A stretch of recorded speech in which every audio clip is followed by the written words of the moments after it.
जय गुरु। इससे पहले की वीडियो में मैं बताई थी कि हमें सद्गुरु की दीक्षा कब लेनी चाहिए और किस समय लेनी चाहिए। आज मैं बताऊंगी कि सद्गुरु की दीक्षा लेने से हमें क्या लाभ होता है। सद्गुरु की दीक्षा लेने से हमारी उन्नति में वृद्धि होती है।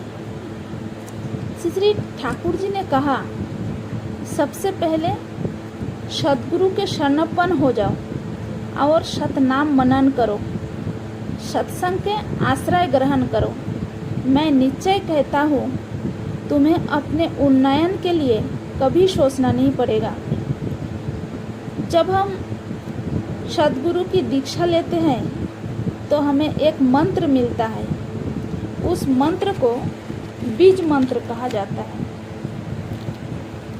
जैसे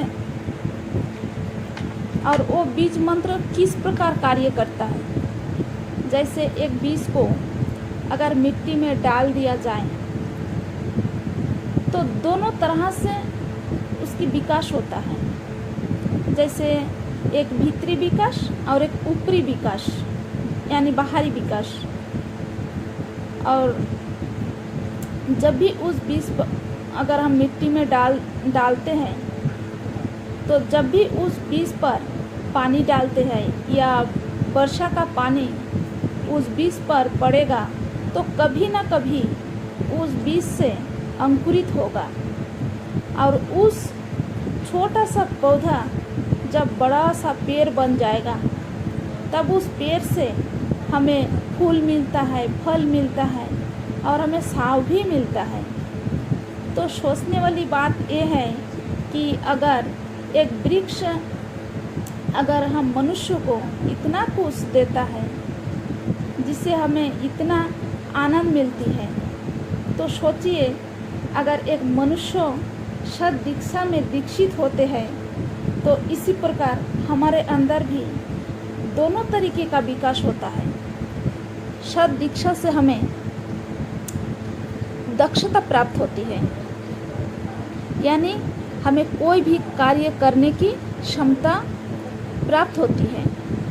और सतनाम हमेशा मनन करने से हमारे अंदर की मलिनता दूर होती है और सत्संग का आश्रय ग्रहण करने से हमें अपनी कमियों को जानने को मिलती है।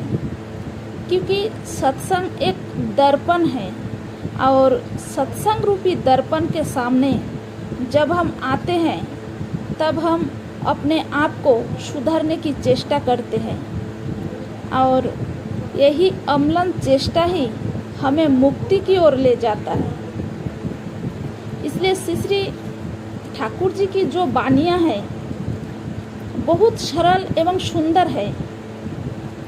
श्री ठाकुर जी कितने सुंदर ढंग से बताए कि सद्गुरु के शरणपन्न हो जाओ, सतनाम मनन करो और सत्संग का आश्रय ग्रहण करो। मैं निश्चय कहता हूँ कि तुम्हें अपने उन्नयन के लिए कभी सोचना नहीं पड़ेगा। जय गुरु।